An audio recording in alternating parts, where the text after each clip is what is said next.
5 تا آدم میزند با چی میکند؟ با زنا میکند. نازم بگید. اون بعد همه را حمایت میکنم میگه که جبیان میگه من توی حمایت میکنم تو جامعه منم میشویی. فهمیدی؟ فهمیدم میگه. لیکن تو زن من میشی. بیچاره راضی میشه. برای که 25 سال 30 سال شکلی توری اگر میتای کنایت بینی همونجا در همش نشان میده. انا بیچاره راضی میشه. راضی شدن پس او دیگران نرسد گفته اینا یک گوشش با چی میاندازد؟ گوشواری میاندازد یک گوشش با اکن دیگران وای با نمیرسد میداند که او پلانچی زوره همون زنش همون مردم انا ماده همینجا برامدگی یک گوشواری انداختن یا که مویش اینجاش کوکل رنگ میکنن اینجا دراب میکرده میماند او میداند که پلانچی زوره زنش میده یا که شیمش حاضر برامده شیر تپریافته فروخته ایستاده کنه عریقش نمایان من این خیلی شیم تنگ شیم از همینجا پسمش دیده که این هم میخواد شیم آره این هم ای تورمه برامده اگه این ماده بیچاره کمبغلتر شیمش بالاش بریده تنگ کرده این کنه عریقش نشان داده این میداند که این زنی همون زوره دیگریاش باید به نمیرسن یعنی زنک موندگی کلتا کرده شیمش تنگ و کلتا کرده یا که بای باشد و بای باشد حمایه خودش بگیرد همون انسانه همون بیچاره سوس انسانه و به تراس میاندازد این آدم های ما تراس خطی کتگری کرده میگردن و ای تورمان برامده بینید هیچ خیل زیباگی مردک را در کار نیست مردک باید مردک باشد مردکانه باید پوشد فهمیده؟ انا همه حدیث به حدیث میکنده یا خیلی خودت موافقی خودت پوش همه وقت مثال 17 ساله همه 40 ساله آدم باید نپوش تو 17 ساله 16 ساله همه 16 ساله بچه باید سپرتینی خوشروی واسه پوشیده همه خوشتر شده بگه در دلمی جامعه بازی کن انا بعد تو خوشروی کلان میشه زیبا کلان میشه پوشیدن هم میدانی همه وقت پتینکت تازه باشه کی پتینکش تازه های پاپوشیش تازه های و یا اخلش تازه اگر باور نکنید هزار تا آدم هم بسنجید پتینکه افلاس پاش افلاس انسان من اینجاش افلاس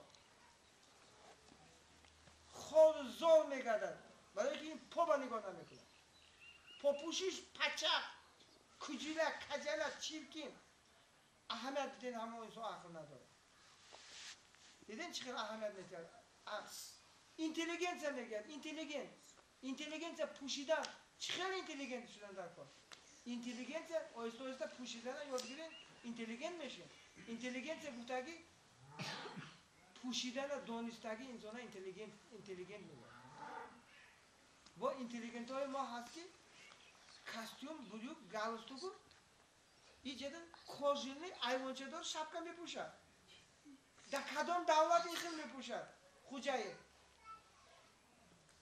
دیدگی نمیخواد آدم را کاستیوم بلوک میپوشد و خوشوی کاستیوم بلوک گالستوگ میپوشد و ایوانچه دار شپکه میپوشد کاژنی من اینجا میخواد با کلولچه شد فقط تاجیکستان ما را میخواد دیگه دولت ها نیست گرمانیا امریکا دیگه دولت ها یا که دولت های اسلامی را بین تلویزیون را بین پرابالیسک آنتنا داره بین چی یکو خوجاین همیشه پوشیدگی نه خوجاین های ما میپوشن با من زده خمه نکنم لیکن اینتلیگنت نه داره اینتلیگنس بعد پوشیدن نمیتونه اینتلیگنس کاستیوم شیم گالستوگ موی سر خوش روی پرچاسکه میکنن بعد وای رئیس داره الان دیسیپلین رئیس داره وای دیسیپلین لیدر این چی کاستیوم بلوکا میپوشد کاستیوم یک طرف آریدان اینجا در شپکه ایواندار شپکه کاژیم با این کجا با میزیبا اینتلیگنس با میزیبا با اینتلیگنس نه سوالات جواب دادم درباره هم پوشیدن یا ما پوشیدن درباره جامعه پوشیدن فهمیده؟ از خدا میگیرد موتا. برای همه هیچ وقت گوشواری ناندازین. این خیلی بوسی ادیوت نکنین. این خیلی گوش با این خیلی وای نکنین. من این خیلی از تختگین این خیلی وای میکنن این خیلی نکنین. تومار نبندین.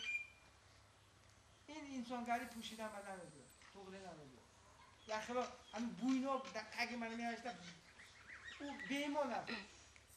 خداوند نمیشناسه. اینجا تومار خطی میگردن. من پیرم نوشته دادگی گفتم. امور کلام خداوند همون بوینو جوتا بگردانه. این خدا را نمیشناسه. منطق نداره. یا که وای فلانچی من ملوگی کرده است. چخیل ملوگی چخیل یک انسان حیات یک کس خطی اداره میکرده. او اداره میکرده که از هر یک کسی ما خداوند است. او بندش اداره کرده نمیتونه ما خطی. او ما یا خداوند اداره میکنه. او بعد یک کس تصده ایشون تصده در گل حیاتی من جزیر میکنه. این ملوگی میکنه. همش سفسف فهمیده؟ تو خدا را شناس فرمانهای خدا را اجرا کن. اما این خیلی چیزا باورم نکن. چند باور کنی خودت همه کسر میکنی. داده میشه برای تو. خودت من اینجا اینفرماسیون میتونی. اینجا را چی اینفرماسیون قبول کنی همه خیلی میشه. روچی این خیلی فالبین و این خیلی چیزا باورم نکن. این خیلی ایشان پرستم نشد. ایشان چی استروکتور داشت؟ یک ایشان خونش ترکیباتش دیگرگون بودگیش من بیافتتی هستی. گین است دیگر خون خیلی بودگیش یافتتی هستی. همون استخوان همون ماده آمد. همون خون ماده آمد. اگر صادق ایشانی باشد سزاوار ایشانی همون تازگیش باشد خداشناس باشد در راه خداوند باشد ماشاءالله توی هم شده میتونه اگر حرکت کنی قرار نیستی مقام خودت بالا کنی ممکن تو ایشان بالاتر خداوند با دوست میشی نزدیکتر با پیغمبران میشی ممکن فهمیده؟ با سوال هست؟